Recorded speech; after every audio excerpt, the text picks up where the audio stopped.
and I'll explain what they are.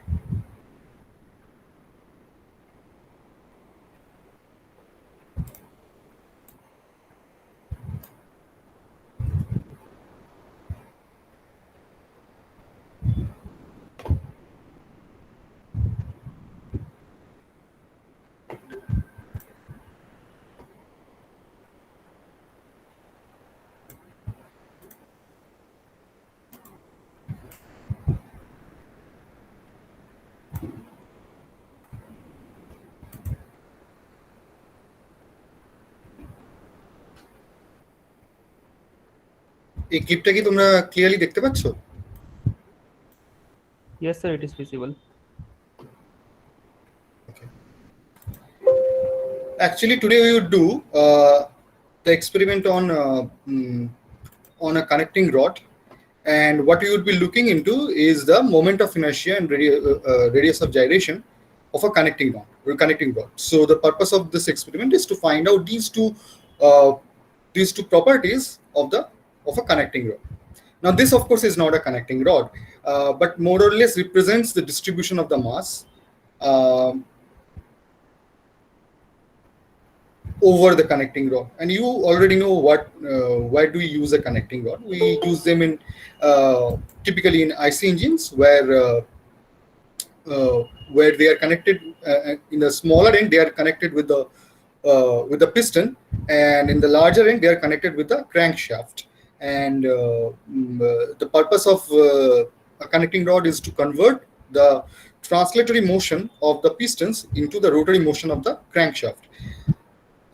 So the type of motion that the crankshaft goes through is a combination of both translation as well as rotation. So unlike piston, which goes into complete translation, and unlike the crankshaft, which does complete rotation, the motion of the connecting rod is a kind of mixed, and therefore it comes with the related sort of stresses, the ones due to the direct application of the forces and the other ones due to the application of the moments, okay, which arise because of both the translatory and the rotary motion of the connecting rod. Of course, on either end you can think of the joints are kind of pin joints, and you can show them to be, the reaction forces can be shown to be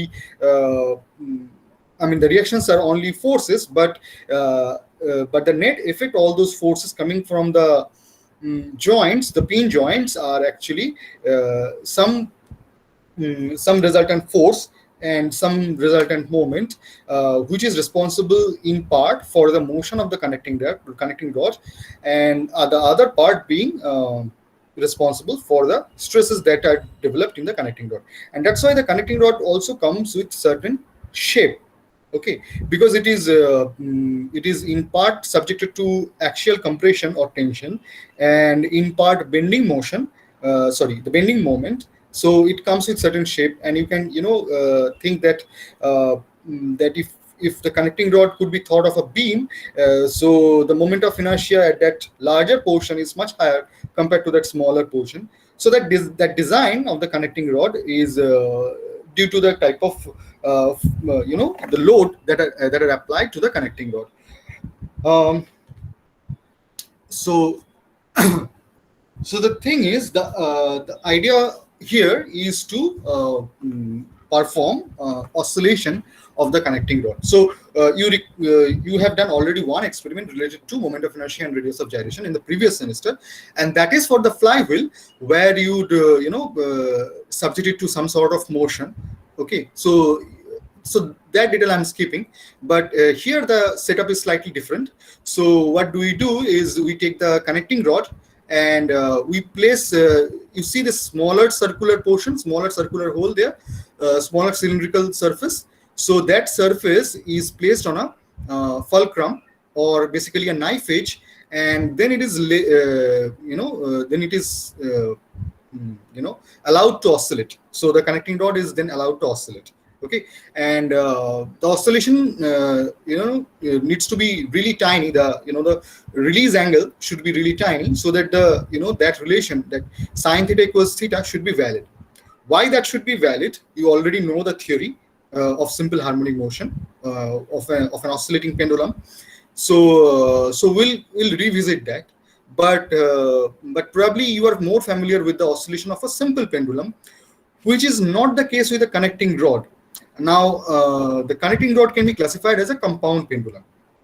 Now, at this point, I need you to answer what is the difference between a simple pendulum and a compound pendulum, or for that matter, what is a simple pendulum and what is a compound pendulum?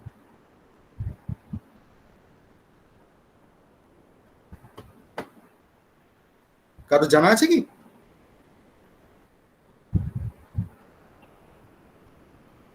By the way, you can put your attendance in the chat section. Simple pendulum, compound pendulum কেউ মনে করে বলতে পারবে না?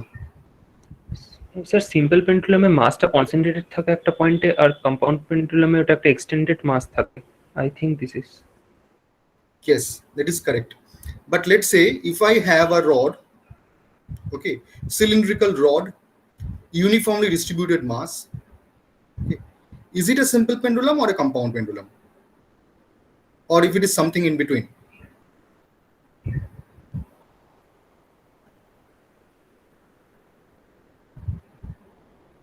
It should be compound. It is compound, yes, correct.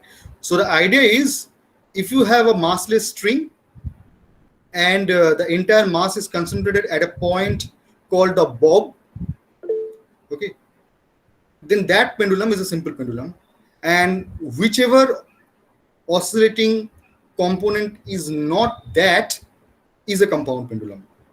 Sorry, so the one that has a bob and the massless string is a simple pendulum, and whatever is not a simple pendulum is a compound pendulum. Okay, as simple as that.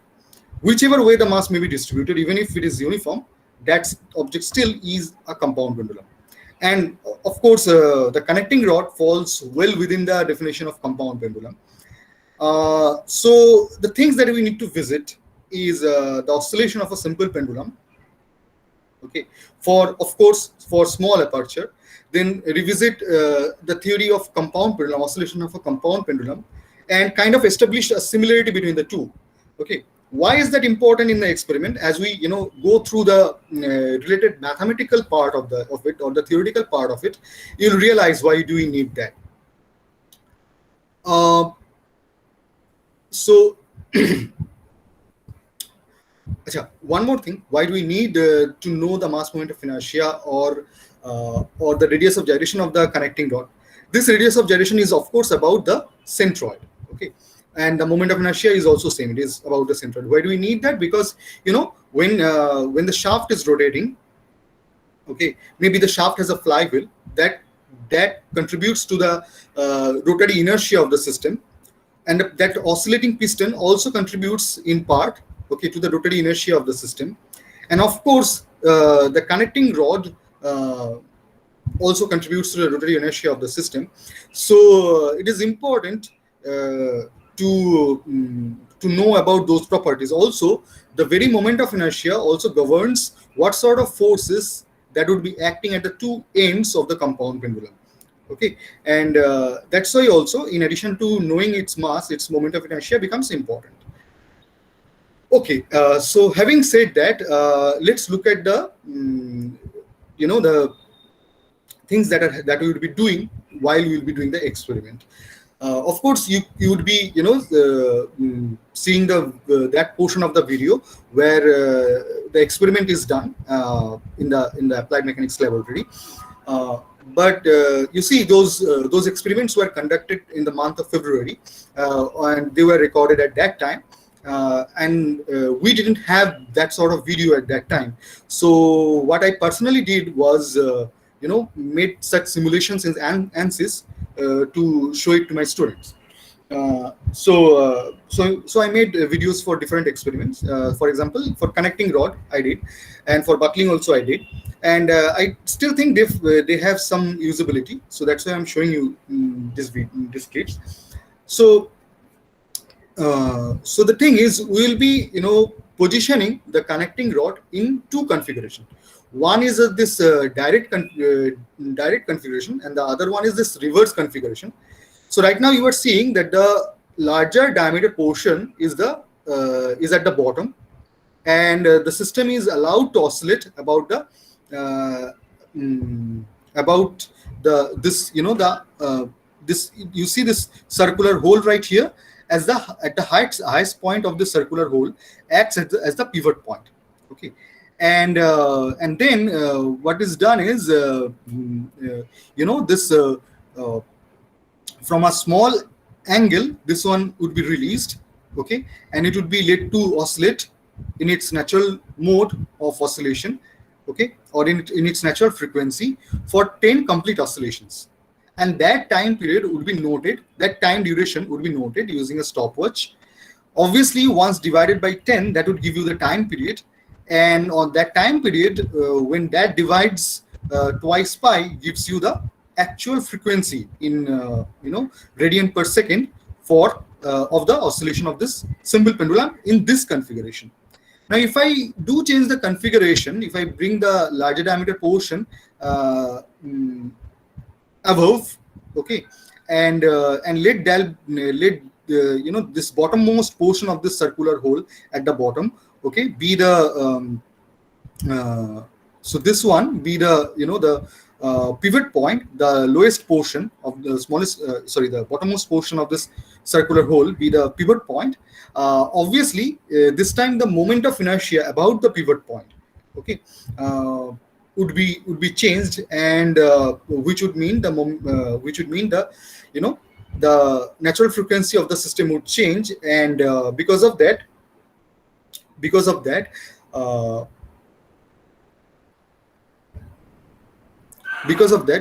we would get a different time period of oscillation. And from these two natural frequencies, so from a direct configuration and an inverted configuration, we would get the natural frequencies, and from those two natural frequencies we will try to figure out the moment of inertia. Okay, but this time the moment of inertia about the centroid. So we are talking about three different moments of inertia. One is while considering the inner surface of the smaller hole, okay, as a pivoting region, so moment of inertia due to that. The other one considering the inner surface of the larger hole, okay, and the third one being about the centroid. So ultimately we are interested in finding out the moment of inertia about the centroid and the corresponding radius of gyration. Okay, so but once again, you already know that there is something called parallel axis theorem. So once you know the moment of inertia or the radius of gyration about the centroid, you can calculate those quantities about any arbitrary point in the space or anywhere about any arbitrary pivot point, okay, using the parallel axis theorem. So so that's why it is important to get those quantities with respect to the centroid. Okay, so now let's see what will happen if it is allowed to oscillate. So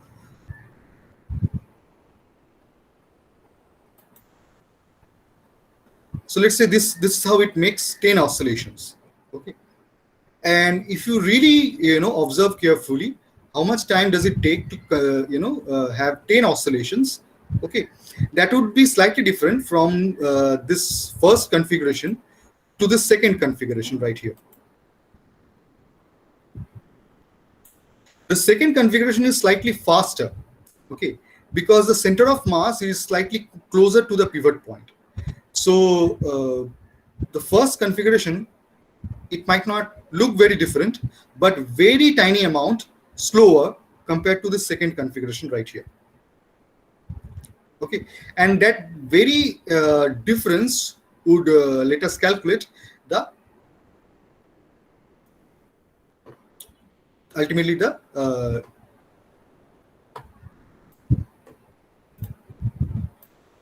mass moment of inertia of the connecting rod. So let's look into the theory of the oscillating pendulums. So let's look into a simple pendulum first. I know you know all of this, but let's just revisit once again. And for this experiment, actually, your textbook, Miriam Craig, should be sufficient. So dynamics of rigid body, planar rigid bodies is where you should look for the theory that we are discussing right now.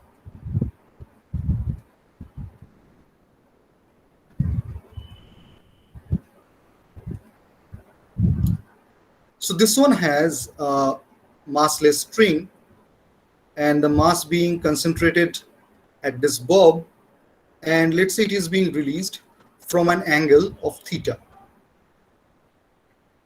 Okay.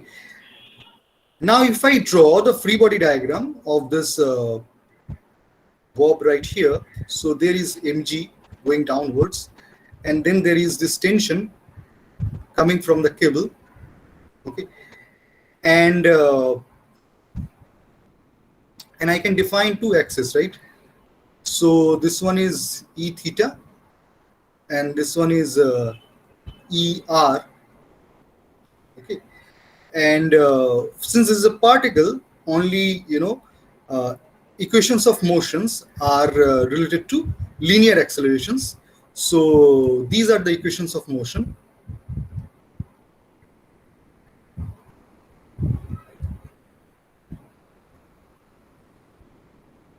So I am using r theta coordinate system.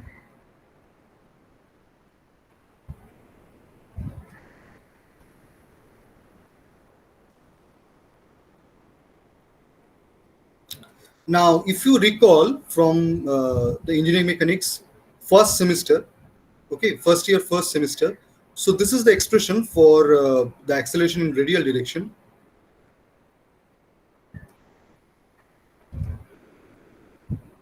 We are not interested in this equation. First of all, this quantity is 0. And this right here is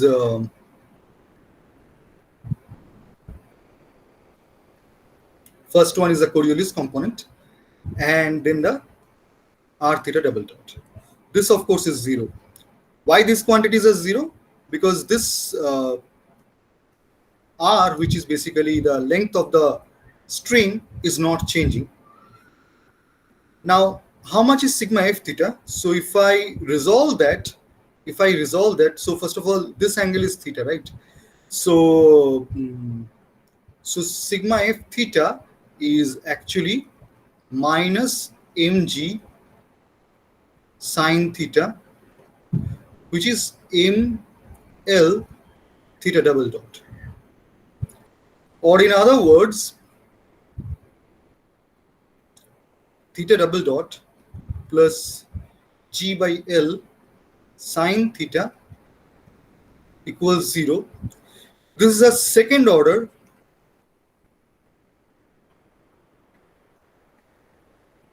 linear ordinary differential equation in time, and also homogeneous. And I hope by this time enough dynamics has been covered for you to know that whenever you have a homogeneous equation in time, you have the natural oscillation. Okay, so it basically performs its natural oscillation. Now this, okay, so I made a mistake. This equation is not linear. This is a non-linear equation. And the only way we can solve non-linear ordinary differential equations in time is by using numerical methods. And you have learned about these numerical methods in second year's first semester, so such as Euler or Runge-Kutta method. So the thing that is making it non-linear is the sine theta. But let's say if I release it from a very tiny angle, okay. So of course, if this is a differential equation in time, so it is an initial value problem.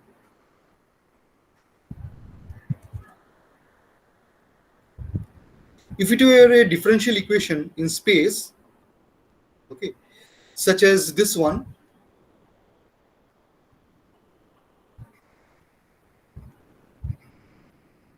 that would be a boundary value problem, right? So this is basically the continuity equation in fluid mechanics for incompressible fluids. So why is a differential equation in time called an initial value problem?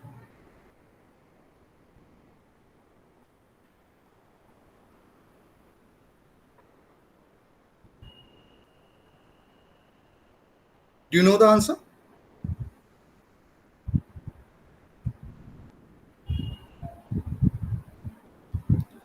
You see, the problem with time is we do not know the left and right of time. We do not know the future. So the only condition that we can provide is with t equals 0. So these are the initial conditions. So theta at t equals 0 is, let's say, theta 0, and theta dot, the first derivative at t equals 0, is, let's say, 0. These are the initial conditions. Okay, but you see, we cannot directly solve this equation because this is nonlinear equation. But if theta is much smaller than pi, okay, so that sine theta tends to theta, so in that case this equation can be kind of linearized and be written as this. And we know direct solutions for this one. So theta would be C1 cos omega nt plus C2 sine omega nt. Now the values of C1 and C2 can be obtained from these two initial conditions. And you know this is basically going to be theta 0 cos omega nt. Now for the given set of boundary conditions, but I'm not going into that. This omega n is called the natural frequency, and omega n is square root of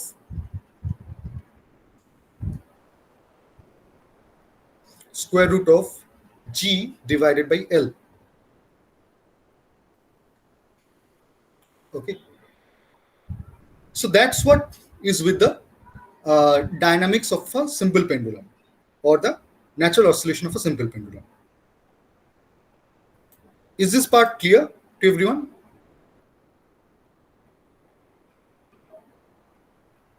কারোর কোনো question নেই?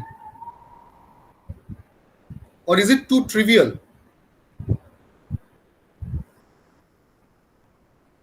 তোমাদের কি dynamics of rigid body হয়েছে already? Yes, sir. এই পার্টটা কি খুবই trivial? Or all I'm trying to say is, let's say if we move on to now compound pendulum,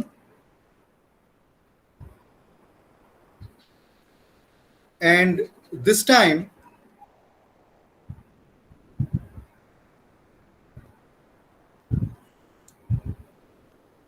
the mass is distributed arbitrarily. So O is the pivot point and G is the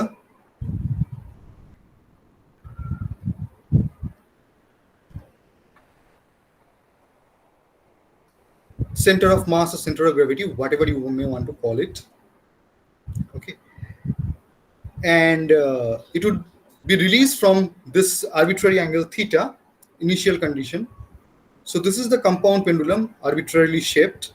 Okay, and it is developing some reaction forces OX and OY at the pivot point, and there is only one other force, that is mg, acting at G.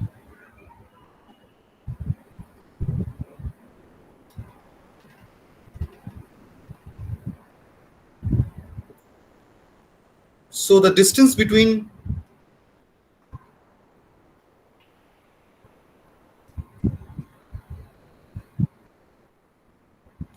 O and G is, let's say, R bar.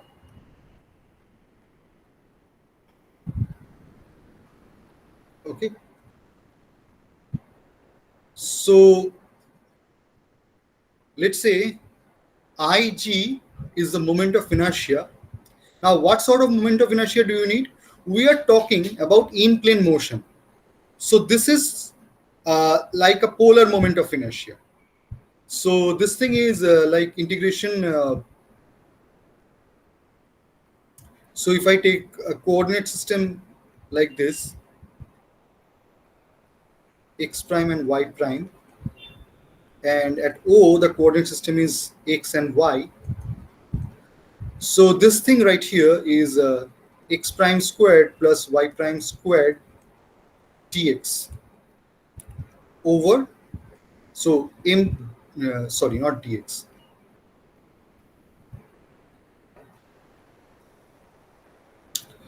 dm. This is the, so basically what I'm doing is I'm taking a differential mass anywhere on the body and taking its position with respect to g. Let's say that position vector is rho and comprises of x prime and y prime. Okay, so this is that quantity. Okay, if I try to get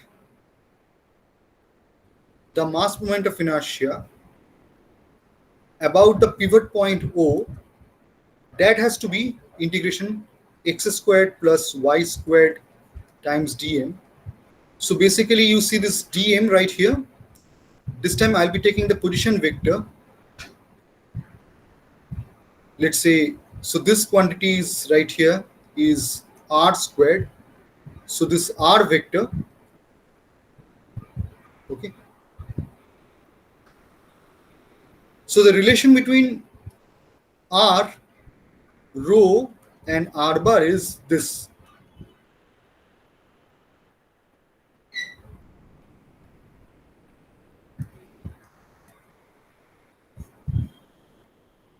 Or this quantity right here is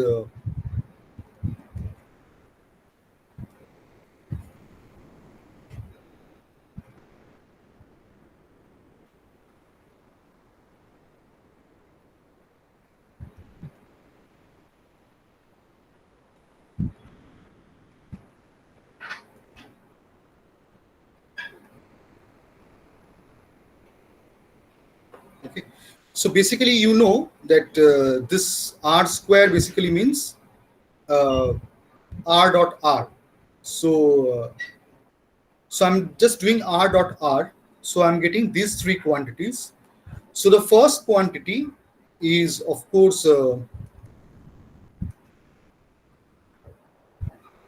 ig. The second quantity is because r bar is a constant, r bar squared times m, and the third quantity is twice r bar integration rho dm. Okay, since rho is measured from the center of mass, rho dm, integration rho dm is basically the mass times rho bar, which is basically the center of mass, location of the center of mass with respect to the center of mass itself.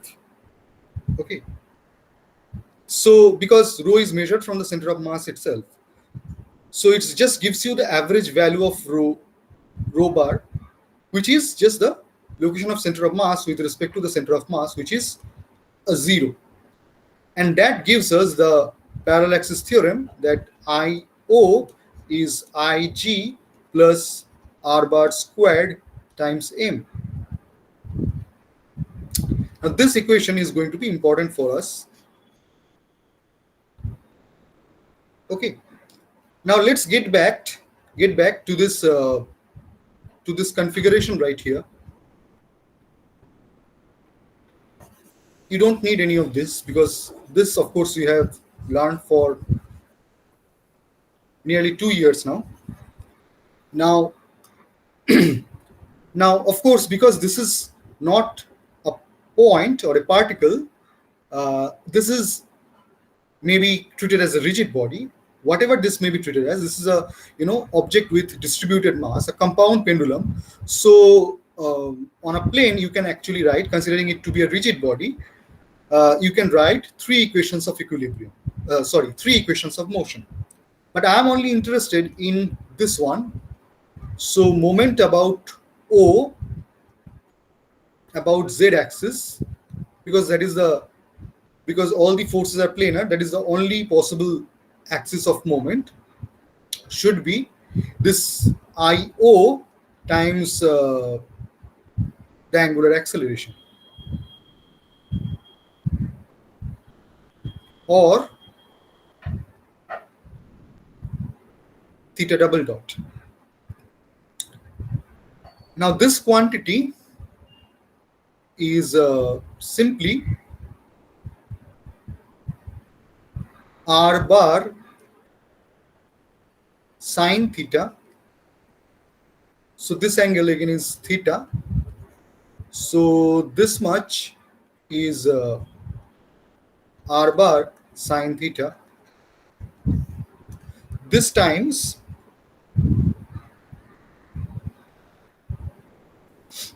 mg. And if you do that, you get a very similar equation.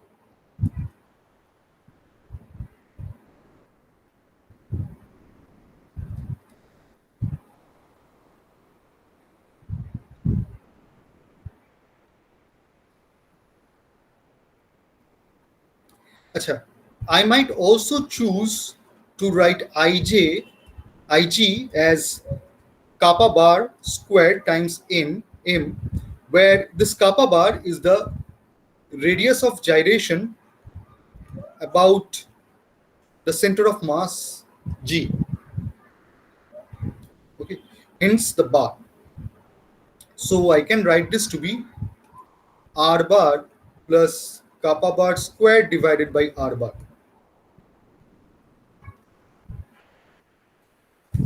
There is a reason why I am writing this equation like that. So I skipped couple of steps. So it is like m times kappa bar squared plus r bar squared. Now if you divide that with m times r bar, so IO divided by m times r bar is this quantity r bar plus kappa bar squared r bar. So that's what you are getting in this equation. Compare this to theta double dot plus g by L sine theta equals 0 for the compound pendulum. So you get that this L or L effective for a compound pendulum is this distance r bar plus kappa bar squared divided by r bar. Okay. Now this much is your r bar, and we are talking about a point below the center of mass, because there is no way kappa bar squared is a negative quantity. So kappa bar squared divided by r bar below G. Can you tell me what this point is called?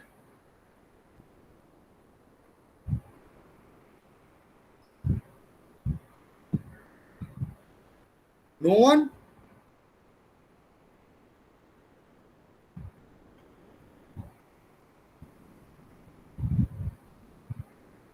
You had dynamics of rigid body, right? You studied compound pendulums.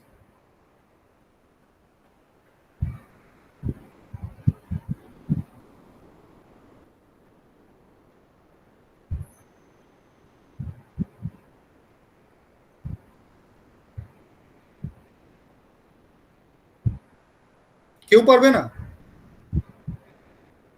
The center of percussion হ্যাঁ, এরকমই কিছু একটা ছিল মনে হয়। এরকমই কি একটা ছিল, মানে সে সেন্টার অফ পারকুশন মনে হয়। হ্যাঁ, so this point is the center of percussion. So center of percussion এর অনেকগুলো সিগনিফিকেন্স আছে, ঠিক আছে? Right at this point, this becomes evident that center of percussion is that point which gives you certain distance, such as L effective. Okay, so the center of percussion gives you the distance from the pivot point, which is the effective length for the compound pendulum. That means if I were to have a simple pendulum of length L effective, it would have the same dynamic properties. Okay. Right now, this equation is not linearized, so I'm not allowed to say natural frequency. But if I indeed do that, that theta is many times smaller than pi, therefore sine theta tends to theta, or in other words, this equation can be written as theta double dot plus G by L effective times theta equals 0. Therefore, the natural frequency is square root of G by L effective. Okay. So, central percussion has a lot of significances. You already know that. But let's start with this one. This one is actually very important for our experiment, and that is that it is situated at an effective length from the pivot point. So what is the significance of the effective length? So the effective length is the length of a simple pendulum which would have exactly the same natural frequency as the compound pendulum. এই পার্টটা কি বোঝা গেল?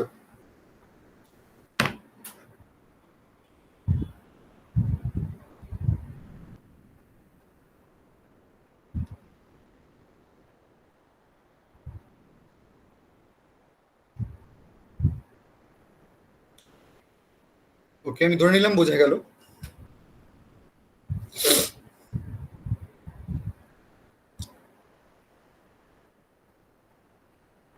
এবার আমরা actual ক্যালকুলেশনে চলে যেতে পারি। We have enough information, okay, যে মানে from the experiment that we would be doing, okay, যার একটা ডেমো আমরা অ্যানিমেশনে দেখলাম, যে দুটো কনফিগারেশনে আমরা অসিলেট করব for 10 times and will get the natural frequencies, and we are willing to get the mass moment of inertia. Now একটা জিনিস খেয়াল করো যে be it the flywheel experiment or the connecting rod experiment, we are looking for something called mass moment of inertia, which goes by the unit kg meter squared, and the dimension being ml squared. Whereas the quantity that we are actually measuring while doing the experiment, be it the flywheel experiment or the connecting rod, we are actually measuring time. Okay, which is another fundamental unit or a fundamental quantity. Okay, totally different dimension than the quantity that you are actually looking for. So that is an interesting fact that you can make a note of. Okay, so let's go and discuss. Before going into the actual calculation, let's look at another aspect of the center of percussion.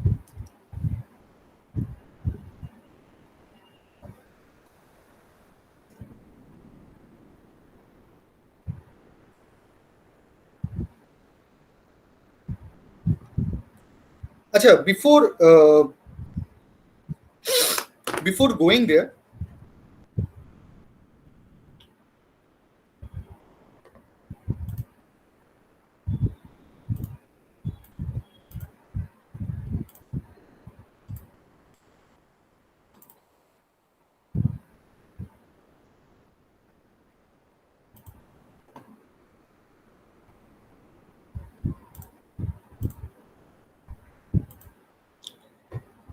let's look at this animation once again. So this is the inverted configuration, and next you would see the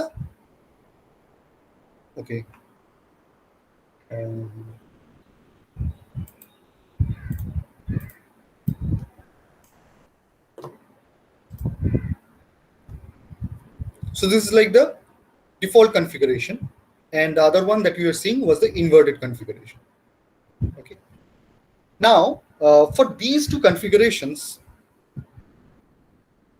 do you think the center of percussion is a fixed point in the compound pendulum? And that is actually your first assignment question. Please make a note. Is the center of percussion a fixed point in the compound pendulum. And I'm actually also asking you right now whether it is a fixed point. The point being that if you are looking at these two configurations, is the center of percussion in these two configurations the same point, or they are two different points?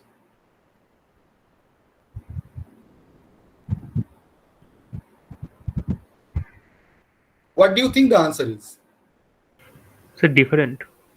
Different point. Okay. How do you know?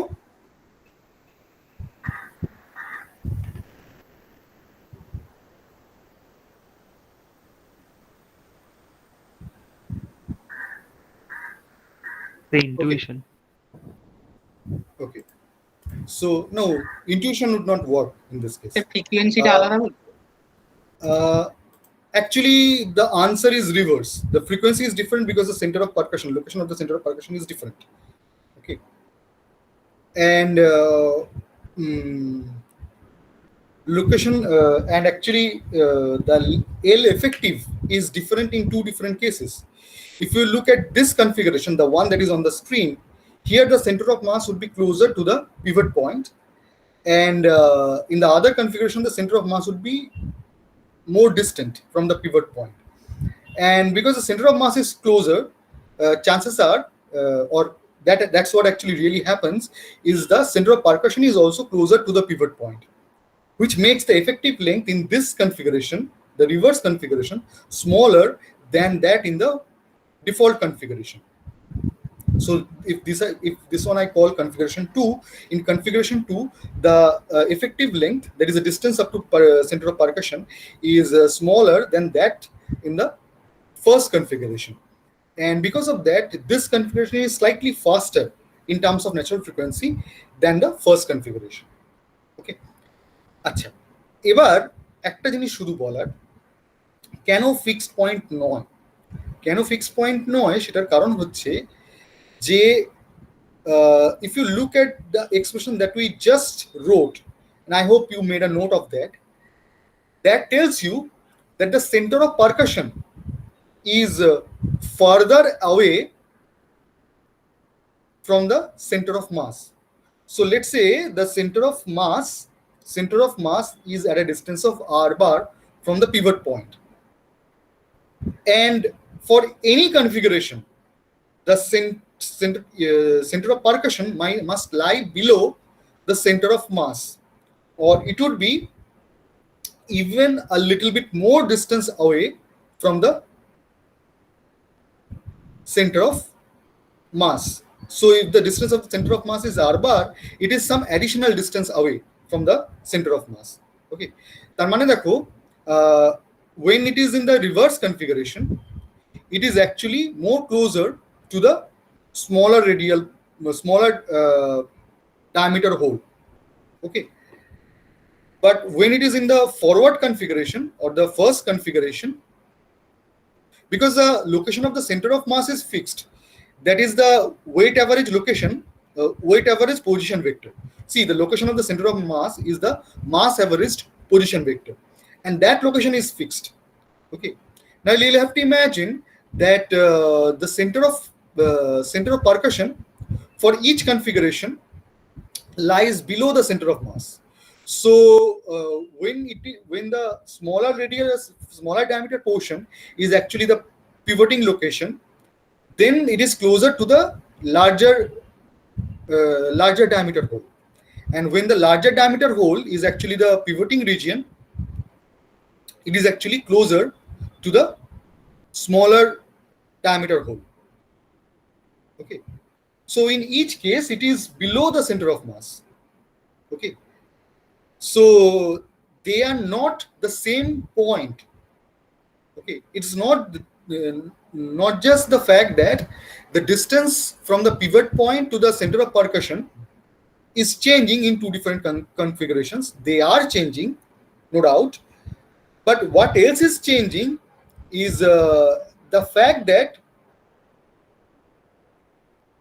the center of percussion itself is not the same point. So all I'm trying to say here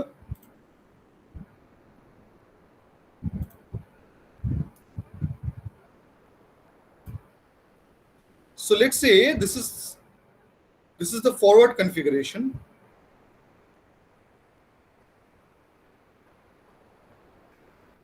And let's say this is the center of mass, G, slightly closer to this one, this pivot point right here. Okay. So the center of mass would lie below this one, on this side, closer to the smaller diameter hole. Now, when it is in the forward configuration,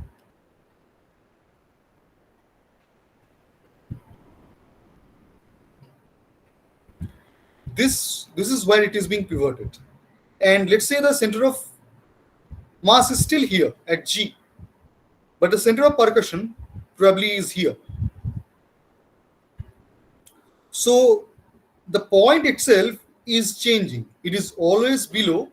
It is always some additional distance away, k bar squared divided by r bar. And that, of course, depends on the r bar also. Okay. So here, this can be treated as r bar 1 and k bar squared r bar divided by r bar 1. And here, it can be treated as r bar 2, and this one is k bar squared divided by r bar 2. Okay. The relation between r bar 1 and r bar 2 is the distance between the two extreme ends, of course, of the inner circular portion. And let's call that the length L, capital L. Okay. So we will use this set of relations when we would be doing the calculations. But before going into calculations, let's look at another property of the center of percussion. And that is actually not related to the experiment, which is based on the dynamics aspect of the center of percussion, or its importance in relation to natural frequency. So we have enough theory to do the calculation part, but still, since we are bringing in the concept of a center of percussion, let's look at another property.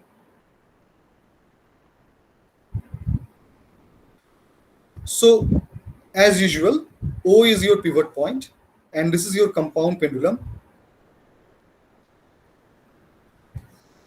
And let's say this is G,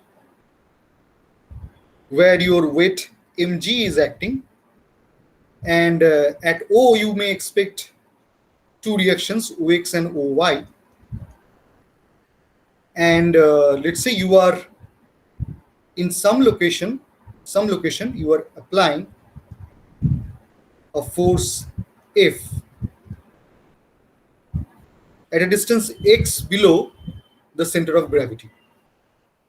The center of gravity is r bar below the pivot point in its static equilibrium configuration. Okay. And now, if I try to calculate OX and OY, these are the equations of motion.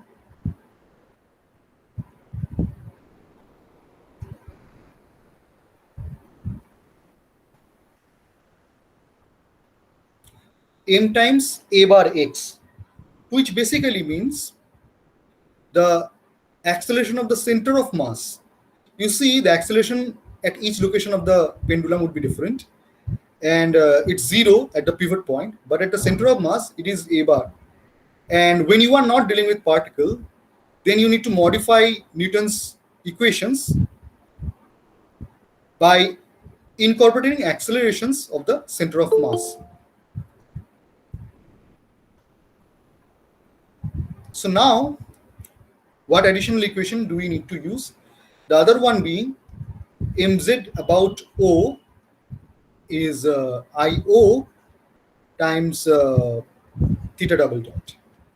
Okay, and because this is a rigid body, AX right here, AX, okay, so in the horizontal direction, AX is kind of like A theta.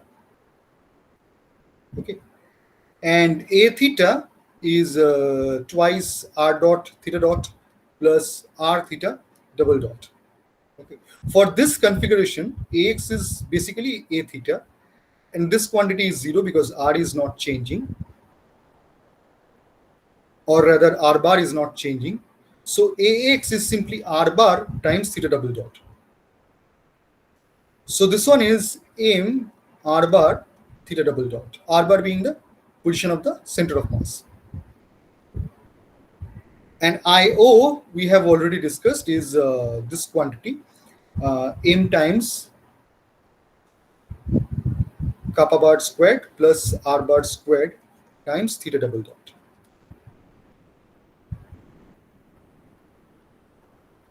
So if I look at the moment about O, so the only force that is providing any moment is F, and that moment is counterclockwise, and that is that moment is clockwise, and that moment is F times R bar plus X.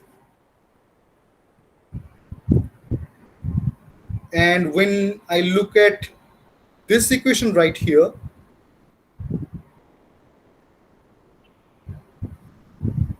this quantity is OX minus F. So there is some reaction force at O, which is OX, and then minus this F.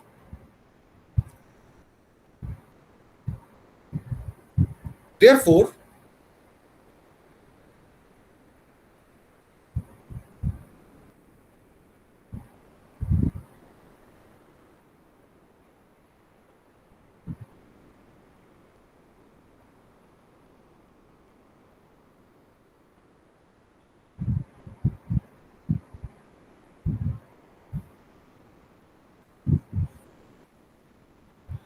now see, if I take X equals kappa bar squared divided by R bar, or basically I choose this point as the center of percussion. So from this actually I can determine how much is the reaction force at O. But what happens if I apply a horizontal force directly at the pivot point? If I apply that at the pivot point, X becomes kappa bar squared divided by R bar. Or in other words, F becomes minus m theta double dot times R bar, simply by dividing this expression with this. And then if I substitute for OX, OX is F plus m R bar theta double dot. Now substitute for F, you get 0. So the thing is, if you apply a horizontal force when the pendulum is in equilibrium position, and you apply that horizontal force of arbitrary magnitude, whatever, it can be very huge value of force. But if you apply that at the center of percussion, you might get some Y component of reaction, which of course is dependent on the weight and other things. But the X component of the reaction is 0. Okay. So, so that information is quite useful in many applications. On top of my mind, let's say if you're playing cricket, so you can treat your cricket bat as a compound pendulum. Okay, and it has a the center of gravity, because the bottom portion is quite heavy. The center of gravity is quite in the lower side, and center of percussion is even on the lower side. And if you hit the ball with the bat at that location, center of percussion, you receive very small reaction on your wrist, which is essentially the pivot point. And what happens between the ball and the bat is action and reaction. So so the ball applies some action force on the bat and receives the reaction in reaction force, but you do not feel that much of an effect of that interaction, which can be substantial. Let's say if you are scoring a boundary with the ball, okay, you are not feeling that much of an effect if you are careful enough to choose the center of percussion as the hitting point. Okay, and if you have enough practice with a cricket bat, then you will have some intuitive guess of where that point should be. Where is that optimum point to receive maximum effect and less of a side effect, that is injury to the wrist, uh, that you can identify once you have that intuition built up. So that point that you are looking for has a mathematical name, and that point right there is called center of percussion. Okay, so that of course is not that much important for us when we are talking about today's experiment, but indeed that is another interesting feature of the center of percussion.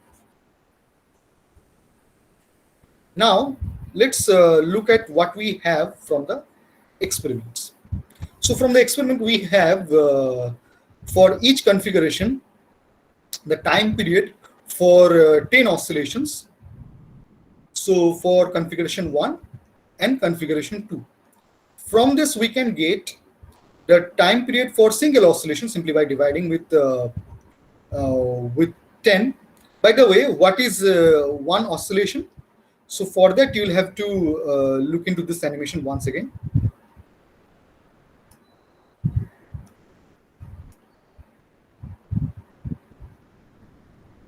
So look for one of the extreme configurations. So let's say this one in the right hand side, this is the extreme configuration. Now once released, it will move to the center and tend towards the left. That is not a single oscillation. It will have to come back to the center and then towards the right from the starting point, and that's when a single oscillation is complete. Okay, so right now the time for this one is 3 seconds. About, you can look at the top left corner of the screen. So it says around 3 seconds. So now if I release,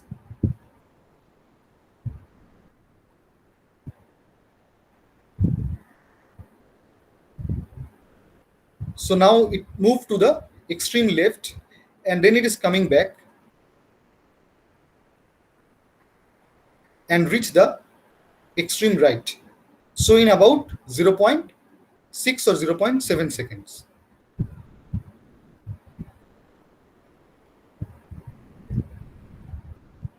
Okay. So that is the time period for single oscillation. So in your actual experiment also you will see some similar behavior, about the same order of magnitude of the time period of oscillation for single oscillation. So you get the time period of oscillation for each configuration, and from that you get the natural frequencies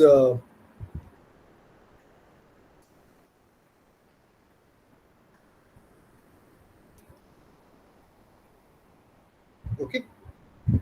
And once you have the natural frequencies, you can make a square of that. And this one, omega 1 squared, is essentially g squared, not g squared, g divided by L effective 1.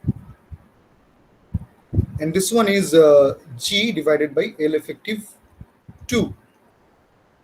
Now g is the acceleration due to gravity and is a constant. So it all boils down to the L effective. Okay. So you already know the values of L effective in the first case and L effective in the second case. So you know the natural frequencies. So from these two you can get L effective 1. This is not a square, it is L effective 2. So that quantity is R bar 1 plus kappa bar squared divided by R bar 1. Now what is R bar 1? It is in the forward configuration, distance of the center of gravity.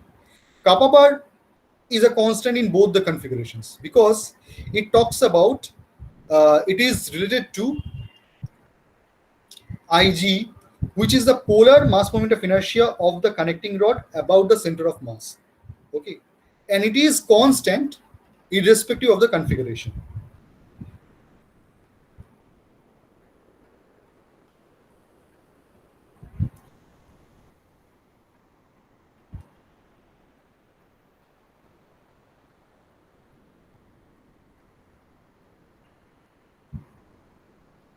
Okay, so you have these two simultaneous equations and this third one right here to solve for three unknowns: R1 bar, R2 bar, and kappa bar squared. Our objective is to get ultimately this kappa bar squared, okay, so that we can determine this quantity right here. Okay.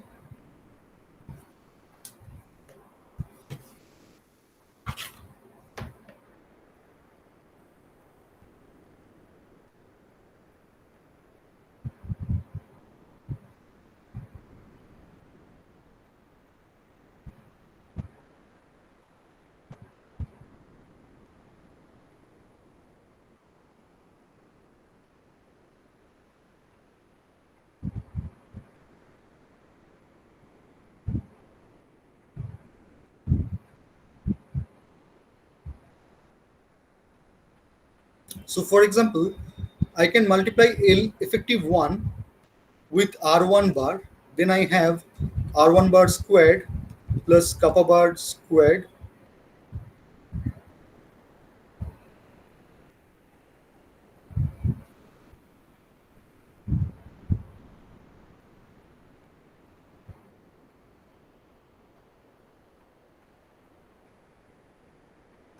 and then I have L effective 2 R2 bar squared plus kappa bar squared, and then I can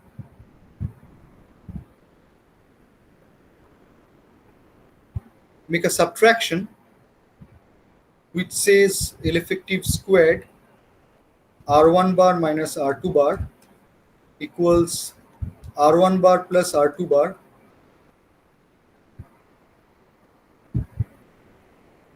sorry. Okay, no, sorry, not squared. It is L effective 2, right? So now if I subtract these two quantities, then I have L effective 1 times R1 bar minus L effective 2 times R2 bar equals R1 bar plus R2 bar, R1 bar minus R2 bar. Now this quantity right here is L. So this is what we have finally. L effective 1 minus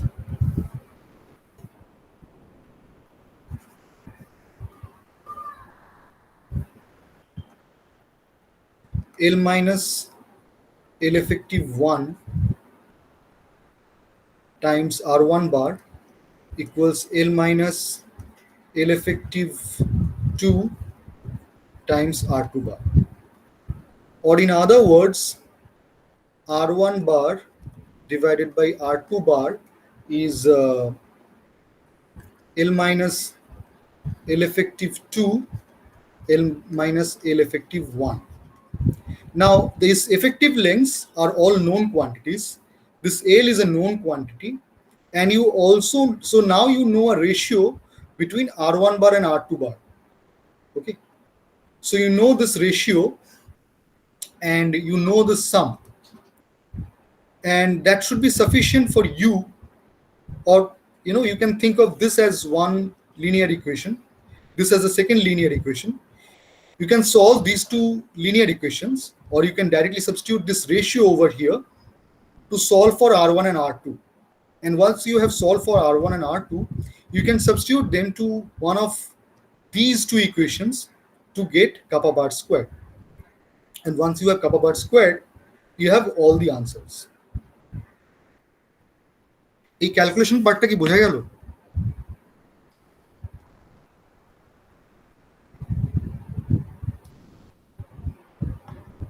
হ্যাঁ sir.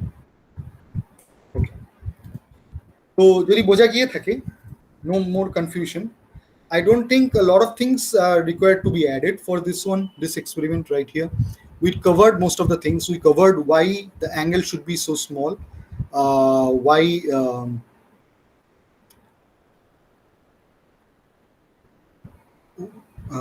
we need to know the details of center of percussion and other things. So we covered mostly all the theory parts, and rest of the things would be covered in the lecture video. So we'll now look into that one.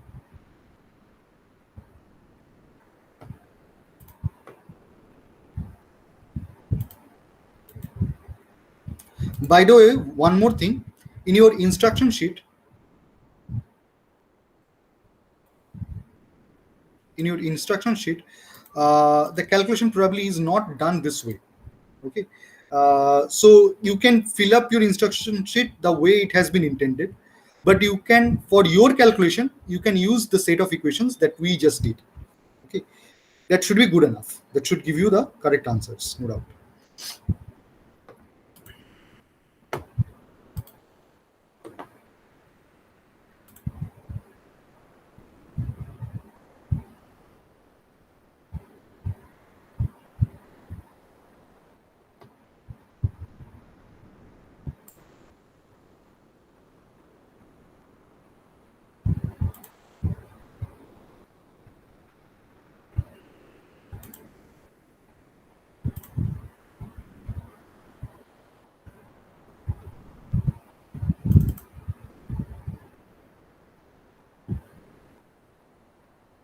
Okay, so we'll watch the lecture, the experiment video right now.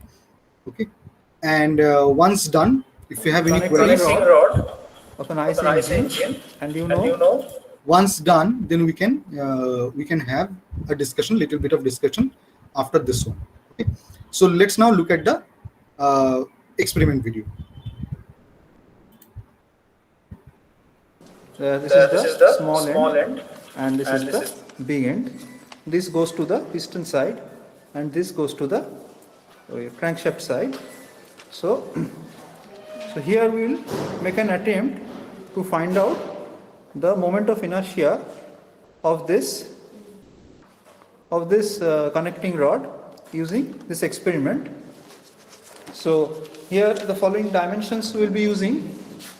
So see, this is the knife edge from which we will suspend this. So now you can check the drawing. So this point is O1. This will be required for your calculations. This is O1, and center of the small end is A. The center of mass is G, and the center of this big hole is B. And this, from this point where we will suspend the connecting rod, is O2.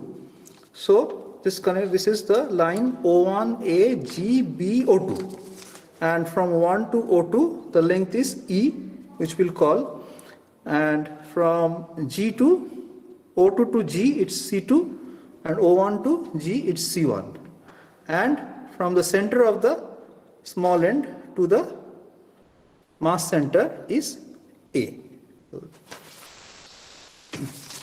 So what we'll be doing here,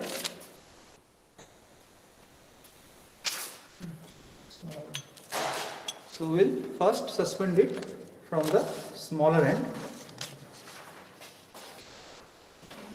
and we will check that whether it's perfectly vertical or not. We'll determine the plumb line using this weight.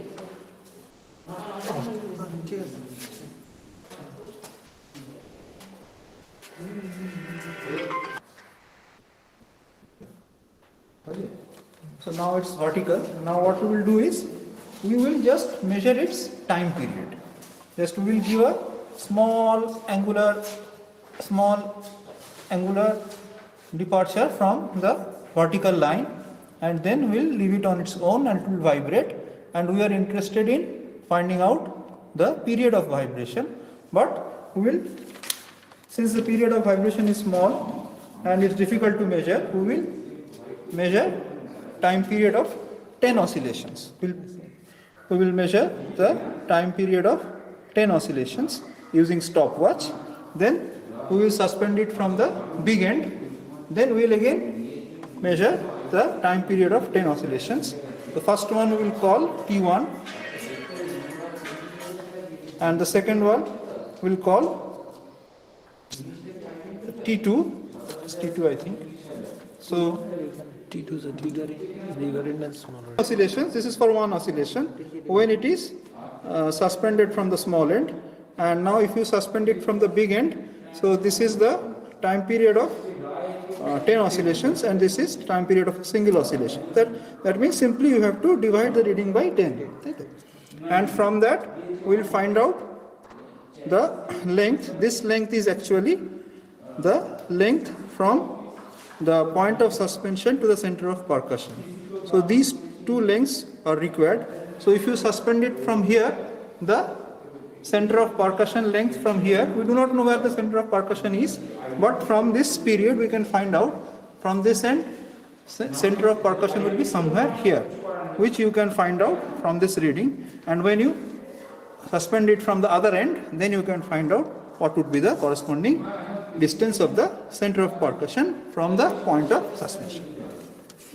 Now he will measure the time period of 10 oscillations using his stopwatch, mobile stopwatch maybe. Yes, sir.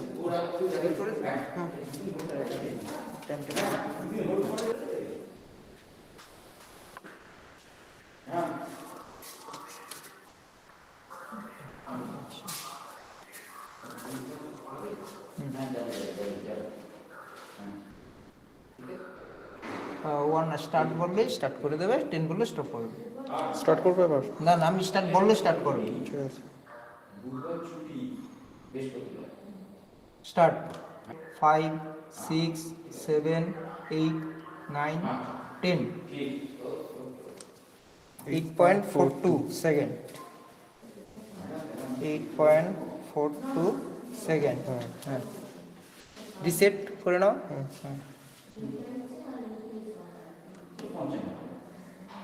Start 1 2 3 4 5 6 7 8 9 10 8.05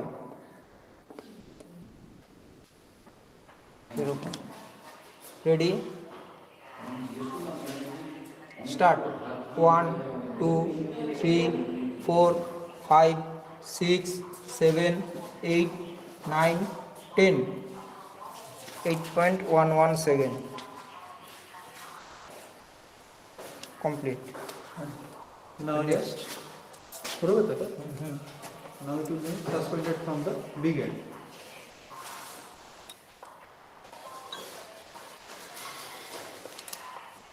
reset করে দেবো।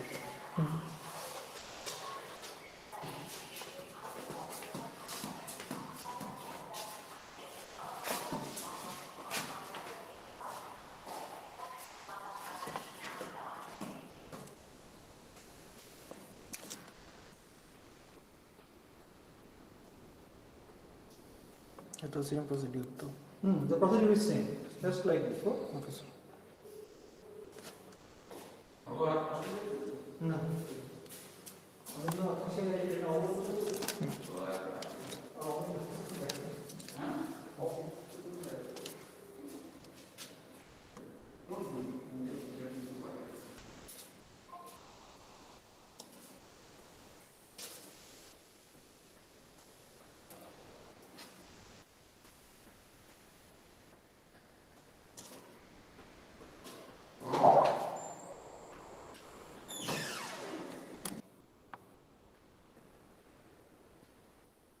Start 1 2 3 4 5 6 7 8 9 ready start 1 2 3 4 5 6 7 8 9 10 7.79 second 7.797 next ready start 1 2 3 4 5 6 7 8 9 10 7.67 7.67. Next. Ready? Start. 1, 2, 3, 4, 5, 6, 7, 8, 9, 10. 7.52. 7.52. Sir, আলাদা আলাদা calculation. Oh, other calculation. So now for this one has to be divided by 10 and taken here, divided by 10 here, divided by 10 here, and from that you find out three values of this L1, and from here similar process, so three values of L2. Right? The তিনটে calculate. A small error. So this would be this F would be not L1 plus L2 by E1, it would be L1 plus L2 by E minus 1. And other things are okay. So now what are these? C1, C2, A, Kg, Ig. So L1 and L2 are the values what we are getting from here, L1 and L2, what we will get from calculations. So for here you are getting three values. So observation number 1, so you made three observations, so for both the cases, so 1, 2, 3. So for observation number 1, you first find out F is L1 plus L2 by E. What is E? E is the total length from O1 to O2. So that dimension is given here. So if it is not given, we will give you, oh no, you can calculate it from here. The length between the centers, so length between the centers, that means from here to here, or from the length between centers from here to here is given, that is 17.65, and the bore of the small end, this bore is given, this is D1 and this bore is D2. So once you get the bore diameter, you can find out what is E. So this is diameter by 2, this is given, center to center distance is 17.65 plus another diameter by 2, so you get E. So that you call E. So this E is used here. Then C1 is from here to the center of mass, and this is C2. C1 is not known to, but known to you now. C1 you have to calculate using this relation. C1 is from O1 to the center of mass. Here it is written, C1 is, this is E is O1, O2. O1, O2 is E, that we already know, and C1 is O1G.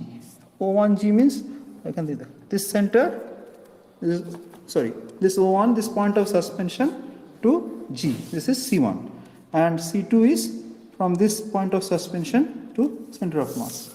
So these values you can calculate using these relations. And distance of G from small end center. Okay, now using, you have got these relations C1 and you have got this values of C1 and C2. So once you locate the center of mass, C1 and C2 you find out means you have located the position of the center of mass. Then what is important is from the center to the center of mass, small end center to the center of mass, and that is C1 minus D1 by 2. And if you want to find out the moment of inertia about this center of mass, that is Ig, and that is Kg, and this Kg is the radius of gyration corresponding to Ig. Ig is the center of moment of inertia about the center of mass, and Kg is the corresponding radius of gyration. So that is C1, C2, F. F is this one is C1, this one is C2, root over. So you now know all the values. You find out Kg, and moment of inertia Ig is, the mass is given. So m multiplied by kg square. So this is m multiplied by kg over so in kg meter square, because mass unit kg and kg is in meter, so kg meter square. This is your Ig. And if you suspend from A, if you by some means, you cannot suspend it from A, but if you suspend it from A, then your center of percussion, just like this, you know, the distance of center of percussion is kg square by C1 plus C1. So where C1 is the distance of the center of mass from the point of suspension. So if it is suspended from the center, then your center of percussion distance would be A plus kg square by E. So you have, after you finish off these calculations, then you have to answer these questions. Okay.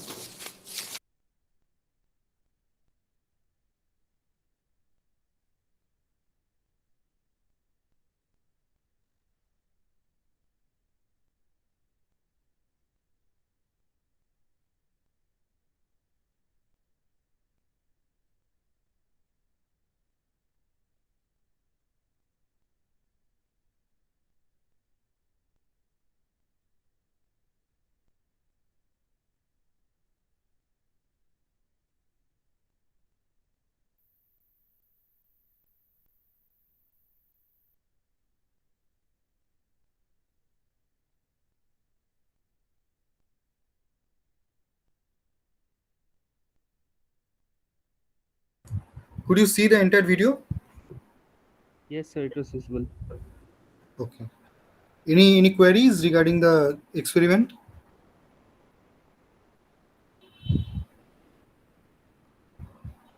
Okay. Sir এখানে যে অক্সিলেশনটা কোথা থেকে নিলে, মানে একটা and থেকে আবার ওই এন্ডে ফিরে আসা পর্যন্ত? হ্যাঁ, অসিলেশনটা হচ্ছে যে let's say if I release from plus theta 0, okay, so it would go to 0, minus theta 0, 0, and return to theta plus theta 0. That's when a single oscillation is complete.